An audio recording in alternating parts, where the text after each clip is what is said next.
차원이 다른 방송 풍수맹가입니다. 이번 시간에는 집안에서 그 풍수식물이라고 하는 그런 이론에 대한 실익은 과연 있는 것인가 하는 문제에 대해서 설명을 드리겠습니다. 먼저 풍수맹가 구독 버튼을 안 눌러주신 분께서는 빨간색 구독 글자를 한 번만 눌러주시기 바랍니다. 집안에서 또는 집 밖에서 식물에 관해서 이런 풍수 이야기를 하면서 굉장히 많은 이야기들이 있습니다. 과연 그 풍수식물이라고 하는 이러한 논리가 타당성이 있는 것인가, 또 살면서 실익은 있는 것인가 하는 문제를 살펴볼 필요가 있습니다. 하도 많이 회자가 되고 있고 또 많은 분들이 거기에 현혹되는 경우도 많이 있음을 볼 수가 있습니다. 일반적으로 볼 때 사람이 사는 공간과 공간에서 키 큰 나무라든지 또는 능쿨 식물이라든지 가시가 많은 식물이라든지 하는 것은 덕보다는 실이 훨씬 많다 하는 것이 이 풍수적으로 보는 견해인 것입니다. 그리고 나무가 빨리 자라는 것, 속성수도 풍수적으로는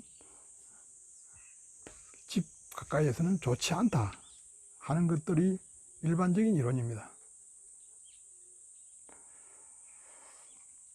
많은 분들이 담쟁이로 덮여 있는 집들을 굉장히 운치가 있고 좋은 집으로 이렇게 보는 분들이 많이 있습니다.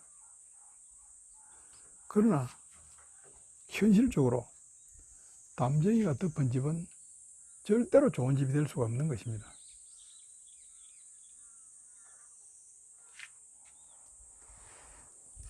그리고 그 실내에서 장식으로 만드는 조형나무, 정말 죽은 나무를 이용한 조형나무, 거기에다가 인조 이파리를 달아서 이렇게 장식용으로 많이 아파트 거실 등에 이 장식을 하고 있습니다. 이거 현실적으로 어떻게 봐야 될 것인가? 결국 사람이 활동하는 가까운 공간에서 이런 죽은 그런 기운을 가진 이런 장식품들은 사실상 덕이 되지 못합니다. 그리고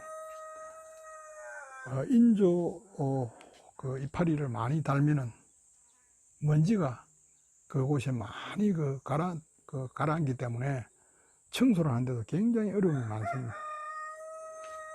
그러므로 가급적이면은 집안은 생화, 살아있는 식물 위주로 활용하는 것이 좋다 하는 것을 알 수가 있고, 또 집안에 수목, 나무를 둘 때는 키 작은 나무가 아주 좋은 방법입니다.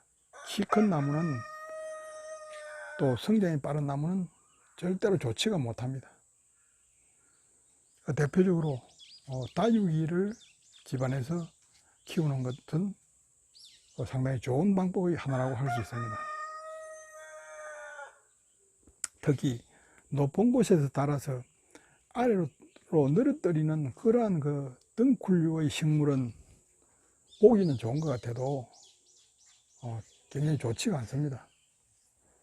또 이것은 주술적으로 볼 때 꼬인다고 해서 일이 잘 안 풀린다고 해서 좋지 않게 보고, 또 위에서 아래로 늘어뜨려져 있다 해서 상승운을 막는다고 하는 그런 이야기를 합니다만, 이건 말 그대로 주술적인 이야기입니다. 이건 실익은 없는 이야기에 불과한 것입니다. 집안에서의 식물은 결국 식물이 뿜어내는 기운과 사람의 기운이 얼마만큼 조화를 이루느냐 하는 것이 실익의 관건입니다. 그렇기 때문에 보기 좋은 것만 생각할 것이 아니고 그 식물이 뿜어내는 기운, 냄새라든지 또는 여러 가지 있습니다. 그런 부분들을 거주자와 연관을 지어서 보면서 이렇게 활용하는 것이 좋다 하는 것을 말씀을 드립니다. 또 풍수 식물이라고 해서 풍수 인테리어처럼 그런 풍수 식물이라는 이론에 매이지 말고 어찌 보면 실익이 아주 적은 것이기 때문에 실내에서 식물을 둠으로써 사람에게 어떤 긍정적인 효과가 어떤 것이 있고 또는 나쁜 효과는 어떤 것이 있고 나쁜 것은 어떤 것이 있고 하는 것을 따져보고 결정을 해야 한다는 것입니다. 집안에 식물을 너무 많이 두는 것도 좋지가 못합니다. 식물은 집안의 공기와 굉장히 연관되어 있고 또는 또 집안의 공간과 또 굉장히 밀접한 관련이 있기 때문입니다. 결국 살아있는 사람은 살아있는 식물과 공생관계를 유지를 해야 되는데 그러지를 못하다면 덕보다는 실이 더 큰 것입니다.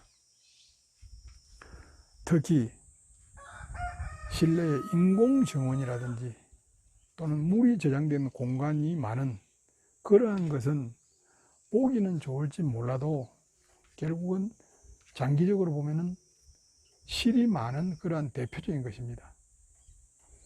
그래서 이런 것들을 현실적으로 따져보고 선택하고 활용하는 것이 현대인들이 건강하고 좋은 기운으로 살 수 있는 지혜인 것입니다. 집안에서도 물이 철철 흐르고 늘 푸르고 하는 거 좋아 보이는 것 같아도 집안 공간이라는 한계성 때문에 굉장히 신중해야 한다는 것을 말씀을 드립니다. 감사합니다.